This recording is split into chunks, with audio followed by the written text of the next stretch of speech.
jẹ́ bá a parí òwe yìí. Ewúrẹ́ tó wọlé àpọ́n ó jù féfé. Ó ṣètò àti lọlé ọkọ ni. Òbí.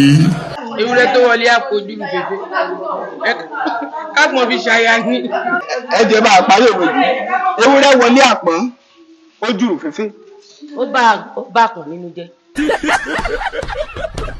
Ó ti mọ̀ pé àpò ọ̀nà bẹ́ẹ̀ ní ò ti ẹ̀rà ya á sì ṣe bẹ́ẹ̀. Ó ti mọ̀ pé kò sí ní tápọ̀n fẹ́ fi ń ṣe. Ewúrẹ́ ó wọlé àpọ́n ó jù féfé. Kò sí ohun tó máa rí jẹ́ mbẹ̀. Ewúrẹ́ tó wọlé àpọ́n tó jù féfé. Ó bá fi ṣaya ni. Á jìyàbọ̀ bẹ́ẹ̀ wa. Ẹ jẹ́ bá a parí òwe yìí. Ewúrẹ́ wọlé àpọ́n ó jù féfé. Ọ̀kàkàrà wọlé tó kòkòrò. Ẹ jẹ́ bá a parí òwe yìí. Ewúrẹ́ tó wọlé àpọ́n ó jù féfé. Kò sí nǹkan tó máa bá ń bẹ̀. Kò sí nǹkan tó máa rí jẹ lọ́dọ̀ àpò. Òbí. Oko náà ló bá oko jáde sí ọjà. Ẹ bá a parí òwe yìí. Ewúrẹ́ wọlé àpọ́n ó jù féfé.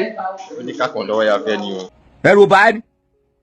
Ewúrẹ́ tó wọlé àpọ́n tó jù pípé ó forí ara ẹ̀ ṣeré ni. Tó bá wọlé aláya kò lè jáde mọ́. Ìgbà aláya ń lé mi kò jẹ́ ṣerú ẹ̀. Jìgìjìgìjìgìjìgìjì. Ṣùgbọ́n mo láyọ̀ láti sọ fún yín pé àwọn màmá wa yìí wọ́n gbà á. Ṣé ẹ láti bẹ́ sọ? Kò sí ohun tó máa jẹ́ mbẹ̀. Ẹni Kò sí nǹkan tó máa jẹ́ mbẹ̀. wọ́n gbìyànjú. Ẹnìkan náà tún sọ. Àwọn ni mo rántí. Báwo lẹ ṣe sọ ṣe rántí? Mo ní kò sí nǹkan tó máa bá nílé àpò. Ẹ ṣeun. Màmá Kẹ́hìndé Odùgbèmí. Ẹ wá mi ṣe àwọn látẹ̀kọ́ lẹ́ẹ̀kan sí. Envelope yìí ti yín ni. Bákan náà. Bẹ́ẹ̀ ni.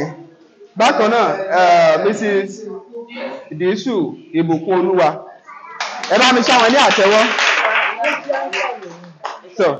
Ẹ ṣeun. Mo tún dé o.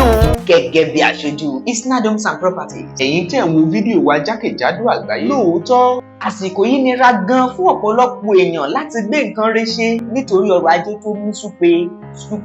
èyí ló mú kí iléeṣẹ́ Isnad Homes and Properties gbé ìlànà kí ènìyàn ralẹ̀ kó sì tún máa rówó tó fi ralẹ̀. Kódà ju owó tó fi ralẹ̀ padà. Èyí gan ni yóò mú àdínkù bá ìyàn àti ọ̀wọ́n gógó oúnjẹ ọjọ́ iwájú. Ẹ̀yin tẹ́ ẹ wà lókè òkun gan lè ralẹ̀ kí wọ́n fi bá yín ṣiṣẹ́ àgbẹ̀ kẹ́ ẹ sì jèrè rẹpẹtẹ. Ralẹ̀ sí Isnad Estate kó o fi ṣiṣẹ́ àgbẹ̀. O lè sanwó ilẹ̀ rẹ díẹ̀díẹ̀ pẹ̀lú ìlànà ìsanwó tó rọrùn gan. Àdúpẹ́ lọ́wọ́ ẹ̀yin tẹ́ ẹ ti ń ralẹ̀ ilẹ̀ torílé òkò tí a tà ní 2.1 million naira. Ilẹ̀ tí a ń tà ní alápákó 2.5 million naira ní. Tètè ralẹ̀ sí Isnad Estate lónìí kí o sì jèrè rẹpẹtẹ. Fún ẹ̀kúnrẹ́rẹ́ àlàyé ẹ kàn sí kìlómítà 42 Lagos Ibadan Expressway opposite AP filling station Mòwe tàbí kí o pe 08104441104 tàbí 0912-985-9600. Má gbàgbé pé ìlànà ìsanwó tó rọrùn gbáà lè yí àwọn tó wà nílẹ̀ yìí àtòkè òkun. Isnad Homes and Properties real estate tó fà kọyọ wọ́n talẹ̀ ralẹ̀ lóríṣiríṣi. Isnad Limited you are too much o. Ẹni bá mọ̀nà ló yẹ ká tẹ̀lé kó lè fi wá mọ̀nà. Isnad lóní industrial land ó ń bẹ níbí. Bẹ́ẹ̀ fẹ́ ṣe commercial farming ẹ má bọ̀ wá. Àní bẹ́ẹ̀ fẹ́ ralẹ̀ láti ṣe real estate. Àbò fẹ́ nímọ̀ nípa bọ́ tí í ṣe. Ìrọ̀rùn ló bá dé nílé iṣẹ́ tiwa. Isnad Homes and Properties ó táwọn yọ ẹjọ́. Ilẹ̀ fún ilé gbígbé ń bẹ lọ́pọ̀ yanturu. Bẹ́ẹ̀ bá wà dòwò pọ̀ pẹ̀lú ìfọkànbalẹ̀ ní.